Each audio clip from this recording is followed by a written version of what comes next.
Hello guys, tu ahi la khat khin sa ki de hin pakaya kiniam ti la kho hin hinchila hi Rebecca hoi nei kim hau ki min asa hi hinchila chu ka hin sa ki ding ahi ka video hi achai na chan ke ina ve oben lang chule subscribe like share comment jong nei hin bo pi ki dio ben ka hin ti mo ve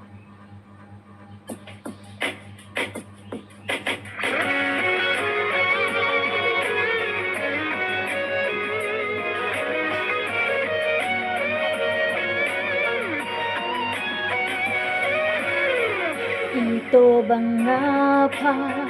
hitam pakai chu pate buhitin vete mohite pakaya kisel zing mi ho bang chu alun nung sung nung ahi ve pakaya kine zing mi ho bang chu tha u sim tha kit u vin tin mu van lai băng ngã lên tô đình thấy tô đình thắt chôn lâu vin khăng đông hồ dung thao chu thấy tha bê hill khô min thu làm gì về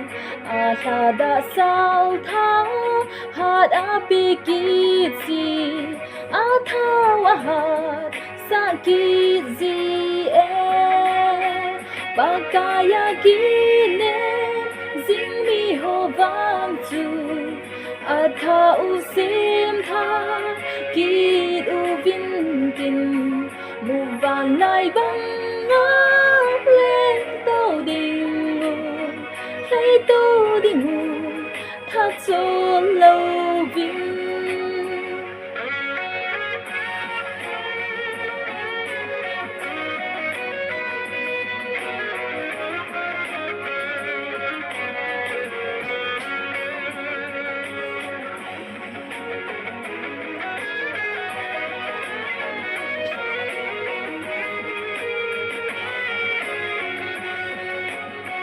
cây pi ba kai no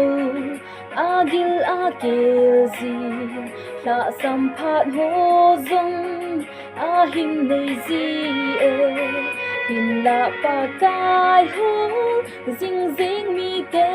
di la sam de na ta pon de pakaya kine zing mi ho bang chu tha u sim tha kit u vin tin mu van lai băng ngã lên tô đình thấy tô đình thắt chôn lâu vinh mi băng sa cô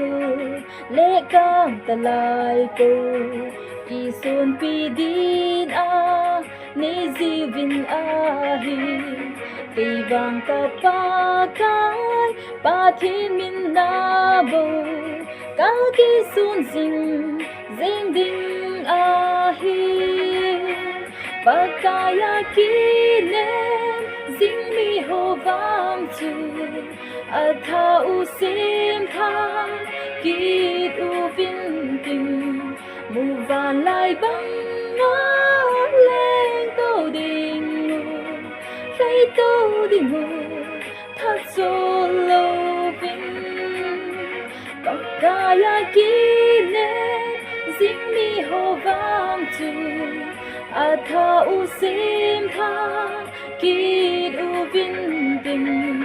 mu van lai băng ngã lên tô đình thấy tô đình thắt chôn lâu vinh thấy tô đình thắt chôn lâu vinh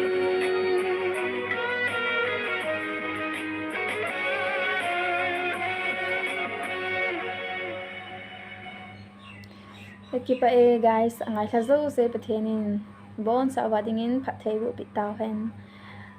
That's all, bye bye.